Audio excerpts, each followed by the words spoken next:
ರಾಜ್ಯದಲ್ಲಿ 2, ಕೇಂದ್ರದಲ್ಲಿ 1 ಬಾರಿ ರೈತರ ಸಾಲ ಮನ್ನಾ ಮಾಡಿದ್ದು ಕಾಂಗ್ರೆಸ್ ಸರ್ಕಾರವೇ. ಸಚಿವ ಸತೀಶ್ ಜಾರಕಿಹೊಳಿ. ಕಾಂಗ್ರೆಸ್ ರೈತರ, ಬಡವರ, ಹಿಂದುಳಿದವರ, ದೀನ ದಲಿತರ ಪಕ್ಷ. ಕಾಂಗ್ರೆಸ್ ಸರ್ಕಾರದ ಎಲ್ಲ ಯೋಜನೆಗಳ ಬಗ್ಗೆ ಮತದಾರರಿಗೆ ತಿಳಿಸಿ. ಕಾಂಗ್ರೆಸ್ ರೈತರ, ಬಡವರ, ಹಿಂದುಳಿದವರ, ದೀನ ದಲಿತರ ಪಕ್ಷ. ಅದಕ್ಕಾಗಿ ರಾಜ್ಯದಲ್ಲಿ 2 ಬಾರಿ, ಕೇಂದ್ರದಲ್ಲಿ 1 ಬಾರಿ ರೈತರ ಸಾಲವನ್ನು ಮನ್ನಾ ಮಾಡಿದೆ ಎಂದು ಲೋಕೋಪಯೋಗಿ ಇಲಾಖೆ ಹಾಗೂ ಬೆಳಗಾವಿ ಜಿಲ್ಲಾ ಉಸ್ತುವಾರಿ ಸಚಿವ ಸತೀಶ್ ಜಾರಕಿಹೊಳಿ ಅವರು ಹೇಳಿದರು. ಯಾವತ್ತು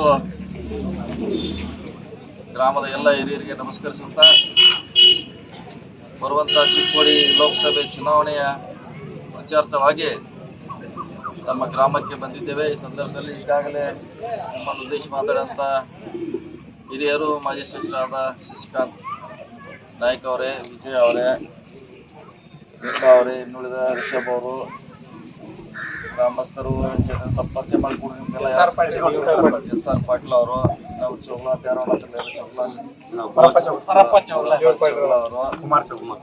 ಹುಕ್ಕೇರಿ ತಾಲೂಕಿನ ಗುಡಸ, ಹುಲ್ಲೋಳಿ, ಕೊಟಬಾಗಿ, ಸುಲ್ತಾನಪುರ, ಯರನಾಳ ಹಾಗೂ ಬಡಕುಂದ್ರಿ ಗ್ರಾಮಗಳಲ್ಲಿ ಹಮ್ಮಿಕೊಂಡಿದ್ದ ಕಾಂಗ್ರೆಸ್ ಕಾರ್ಯಕರ್ತರ ಸಭೆಯಲ್ಲಿ ಚಿಕ್ಕೋಡಿ ಲೋಕಸಭೆ ಕಾಂಗ್ರೆಸ್ ಅಭ್ಯರ್ಥಿ ಪ್ರಿಯಾಂಕಾ ಜಾರಕಿಹೊಳಿ ಪರ ಮತಯಾಚಿಸಿ ಮಾತನಾಡಿದರು.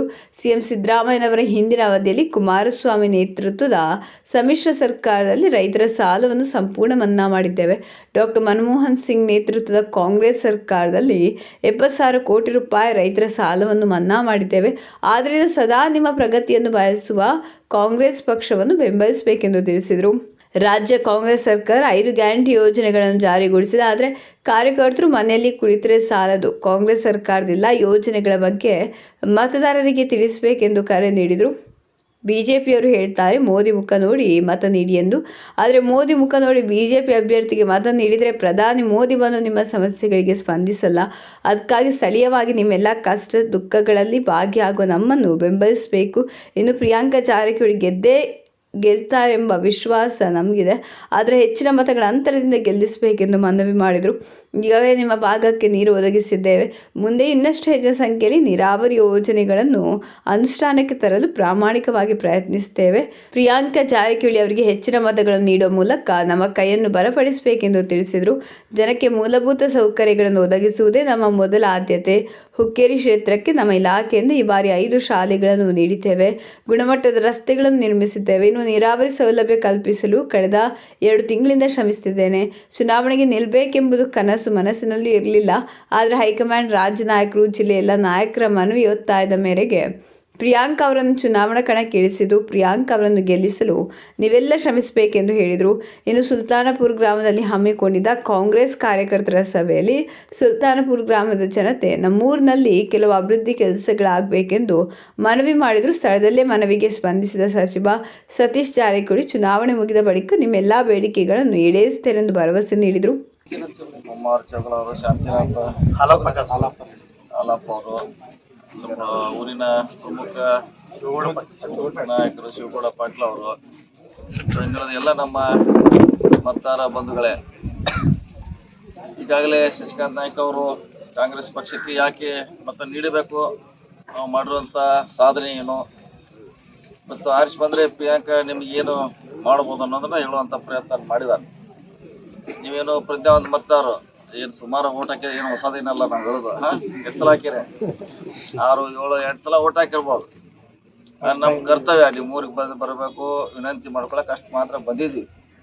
ಅದು ಯಾರು ಏನು ಮಾಡೋದು ನಿಮ್ಗೆಲ್ಲ ಗೊತ್ತಿರೋಂಥ ವಿಚಾರ.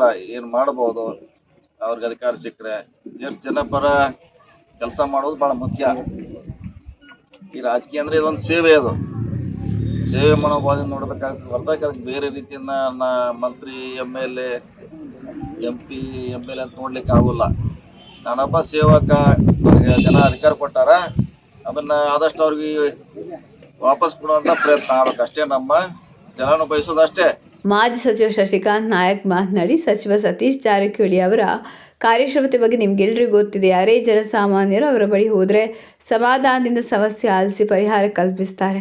ನಾನು ಸಾಕಷ್ಟು ಕೆಲಸಕ್ಕಾಗಿ ಅವರ ಬಳಿ ಹೋದಾಗ ಸ್ಪಂದಿಸಿದ್ದಾರೆ. ಕಾರಣ ಇಂಥ ನಾಯಕರು ಸಿಕ್ಕಿದ್ದು ನಮ್ಮ ಸೌಭಾಗ್ಯ. ಅಂತಹ ನಾಯಕರ ಮಗಳ ಪುತ್ರಿ ಪ್ರಿಯಾಂಕಾ ಜಾರಕಿಹೊಳಿ ಚಿಕ್ಕೋಡಿ ಲೋಕಸಭೆ ಕ್ಷೇತ್ರದಿಂದ ಕಾಂಗ್ರೆಸ್ ಪಕ್ಷದ ಅಭ್ಯರ್ಥಿಯಾಗಿ ಸ್ಪರ್ಧಿಸಿದ್ದು, ನಾವೆಲ್ಲರೂ ಒಗ್ಗಟ್ಟಿನಿಂದ ಕೆಲಸ ಮಾಡಿ ಚಿಕ್ಕೋಡಿ ಕ್ಷೇತ್ರದಲ್ಲಿ ಕಾಂಗ್ರೆಸ್ ಬಾವುಟ ಹಾರಿಸೋಣ ಎಂದರು.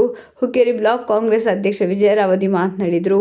ಈ ಸಂದರ್ಭದಲ್ಲಿ ಕಾಂಗ್ರೆಸ್ ಮುಖಂಡರಾದ ಕಲಗೌಡ ಪಾಟೀಲ್, ಸುರೇಶ್ ಹುಂಚಾಳೆ, ದಯಾನಂದ್ ನಾಯಕ್, ರವಿ ಬಡಿಗೇರ್, ಅನಿಲ್ ನೇರ್ಲಿ, ತಮ್ಮಣ್ಣ ಬಡಿಗೇರ್, ಶ್ರೀಧರ್ ಬಡಿಗೇರ್, ಅಣ್ಣಪ್ಪ ಮಾದರ, ರಮೇಶ್ ವಡ್ಡರ, ಅರುಣ್ ನೇರ್ಲಿ, ಮಲ್ಲು ನೇರ್ಲಿ, ಶಿವ್ ಪಾಟೀಲ್, ಮಹಿಳಾ ಮುಖಂಡರಾದ ಪಂಕಜ ನೇರ್ಲಿ ಸೇರಿದಂತೆ ಗುಡಸ, ಹುಲ್ಲೋಳಿ, ಕೊಟಬಾಗಿ, ಸುಲ್ತಾನಪುರ್ ಮತ್ತು ಬಡಕುಂದ್ರಿ ಗ್ರಾಮದ ಗ್ರಾಮ ಪಂಚಾಯತ್ ಅಧ್ಯಕ್ಷರು, ಉಪಾಧ್ಯಕ್ಷರು, ಸದಸ್ಯರು, ಹಿರಿಯರು, ಮಹಿಳೆಯರು, ಯುವಕರಿದ್ದರು.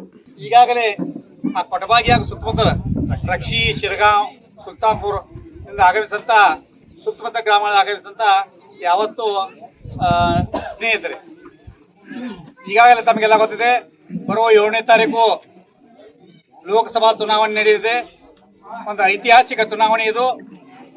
ಅದರಲ್ಲಿ ವಿಶೇಷವಾಗಿ ನಮ್ಮ ಚಿಕ್ಕೋಡಿ ಲೋಕಸಭಾ ಕ್ಷೇತ್ರ ನೀವೆಲ್ಲ ಇತಿಹಾಸ ನಿರ್ಮಾಣ ಮಾಡಲಿದ್ದೀರಿ.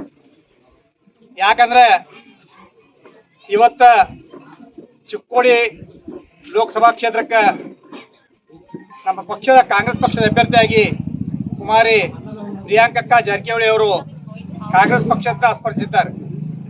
ಅತಿ ಚಿಕ್ಕ ವಯಸ್ಸಿನಲ್ಲಿ ಉತ್ತಮ ಶಿಕ್ಷಣ ಹಿನ್ನೆಲೆ ಹಾಗೂ ಮನೆತನದ ಒಂದು ರಾಜಕೀಯ ಮನೆತನದ ಹಿನ್ನೆಲೆಗಳಂತ ಒಬ್ಬ ಯುವಕರು ತಮಗೆ ಸಿಕ್ಕಿದ್ದಾರೆ.